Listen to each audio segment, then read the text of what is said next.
Akhirnya jadi seperti sekarang ya, suatu jadi kebanggaan untuk saya bisa kasih suatu klinik yang berkualitas untuk masyarakat ya.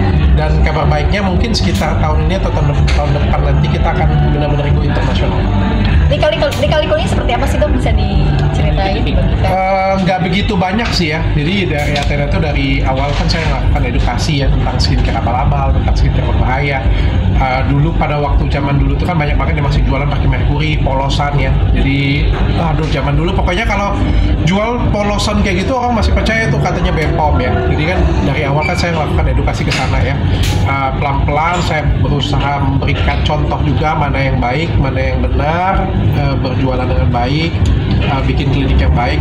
Jadi seperti sekarang. Dok, sering nggak sih dok kamu maksudnya edukasi gitu by media YouTube kamu pribadi atau gimana sih dok sekarang dok? Kalau menurutku setiap edukasi itu kan ada zamannya ya. Saya melihat, saya mencoba visioner ke depan ya. Soalnya kan edukasi ini kan sesuatu hal yang boring ya cukup ya. Kalau misalnya hampir nggak ada ya satupun konten kreator edukasi yang melakukan edukasi itu selama 5 tahun betul-betul bisa sukses jaya ya. Saya juga manusia biasa yang melihat hal itu juga. Jadi kalau pengen berkembang ya nggak cukup hanya edukasi. Mungkin saya awalnya kan edukasi ya, tapi lama-kelamaan kan berkembang menjadi konten kreator, menjadi sesuatu hal yang berbeda, bahkan memberanikan diri bikin podcast, yang lain sebagainya.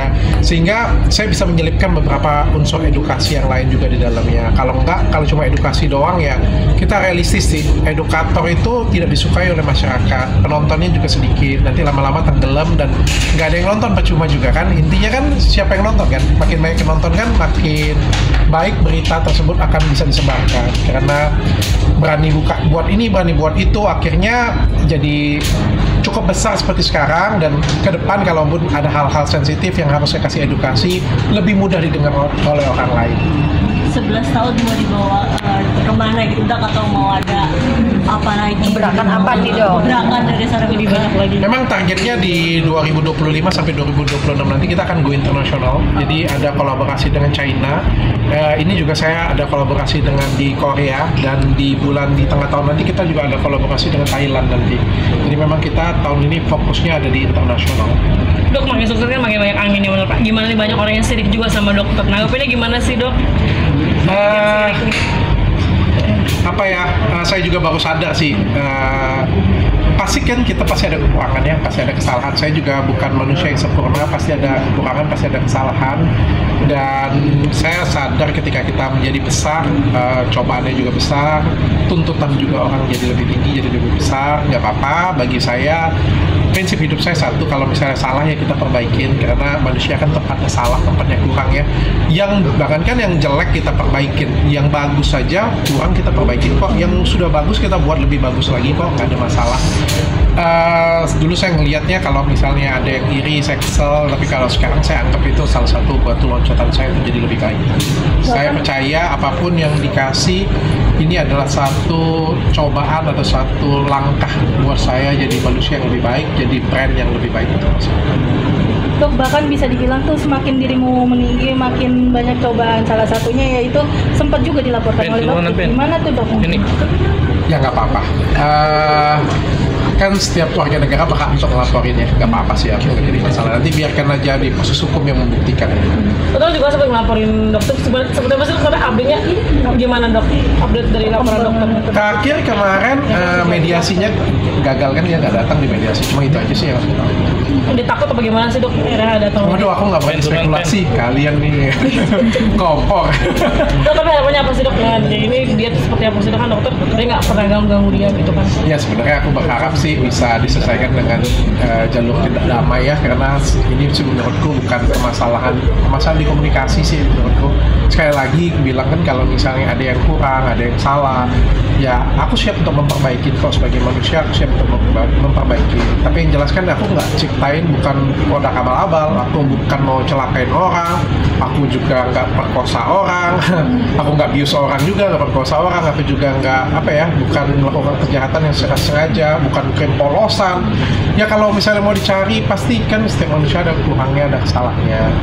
Tapi tapi kan harus mendengar dua sisi juga, mungkin dari pihak saya bagaimana, ya saya siap perbaiki. Tapi karena sudah gaduh kemana-mana dan sudah masuk ke ranah hukum, dari manajemen juga menyatakan keberatan juga, sehingga akhirnya melaporin.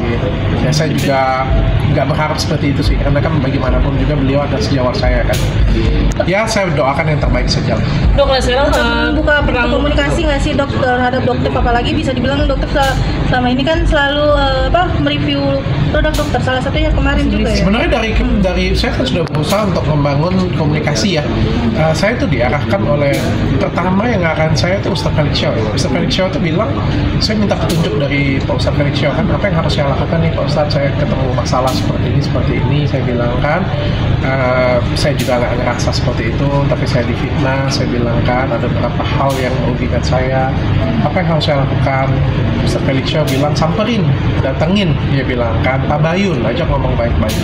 Tapi beliau juga nggak bersedia kan, bahkan beliau mengontenin kemana-mana, ya nggak apa-apa kan, itu kan adalah itikat baik saya untuk oke, kita komunikasi yuk berdua yuk, kalau nggak tetap kamera juga boleh kayak gitu, punya ngobrol apa yang memang saya kurang ya saya bisa perbaiki, saya perbaikin. Kalau misalnya saya punya alasan, saya akan nyatakan langsung kayak gitu apa masalahnya, supaya industri kita kan jauh lebih baik sih, intinya sih itu sih, supaya industri kita tuh bukan kacau, bukan huru-hara, jadi lebih baik lah intinya gitu. Tapi kan beliau tidak bersedia, nggak mau ya, bahkan kemarin juga mungkin beberapa masyarakat agak lupa waktu di podcast dengan Densu kan beliau yang ngundang dan nantangin berkali-kali kan, tapi itu nggak datang juga kan, dan saya tuh berat hati untuk saya datang ke podcast tersebut. Sebenarnya saya nggak mau, tapi ya demi untuk bisa komunikasi ya udah kita datang, tapi kan beliau juga nggak datang pada saat itu. Ya, jadi saya juga bingung harus mau ngapain lagi kayak gitu, bagaimana sih cara menyelesaikan masalah ini, bagaimana supaya kita bisa berkomunikasi, dan akhirnya ya masuk ke masalah hukum. Kalau sudah masalah hukum ya sudah, biarkan hukum aja yang komunikasinya via hukum saja. Dokter, ada skincare seperti apa dok sekarang? Peran skincare-nya makin sedih ya kalau kita ngelihat kan secara umum industri skincare di Indonesia kan ada penurunan ya, seluruh baik yang huru-hara ataupun juga yang tidak huru-hara semuanya mengalami penurunan. Dan kalau kita ngelihat juga skincare yang naik, justru ada skincare China. Cukup sedih sih saya ngelihatnya sih, bukan hanya skincare sih, klinik-klinik kecantikan juga berdampak, membuat industri lokal di Indonesia juga lesu saya ngelihatnya. Itu yang buat saya tuh sedih loh kayak gitu, karena saya ini yang salah satu yang melakukan edukasi dari awal ya. Saya cinta banget dengan industri ini. Ketika saya ngomongin skincare abal-abal pun saya nggak babat habis semuanya. Saya cuma ngomong itu berbahaya, saya ngingetin masyarakat itu berbahaya tuh, saya nggak babat habis industrinya. Bahkan industrinya kan berkembang terus kan akhirnya kan. Yang saya benci itu adalah ya skincare abal-abalnya. Kalau kayak sekarang kan jadinya kemana-mana, yang jadinya huru-hara sampai ke, saya nggak tahu ya, hal-hal pribadi juga kan dikomentarin. Ya, menurut saya kalau misalnya kita review skincare abal-abal, kasih edukasi tentang skincare, edukasi aja. Kalau saya mau edukasi nih ya, narkoba itu jelek nih, ya sudah, kasih edukasi aja, nggak perlu saya ceritakan sampai yang ngejualnya istrinya apa, sampai yang ngejualnya ke apa namanya, umrohnya bagaimana, ngebiayain siapa atau belinya apa. Saya pikir itu nggak tepat ya, kalau menurut saya sih ya. Dok, mengenai Ayu yang baru saat ini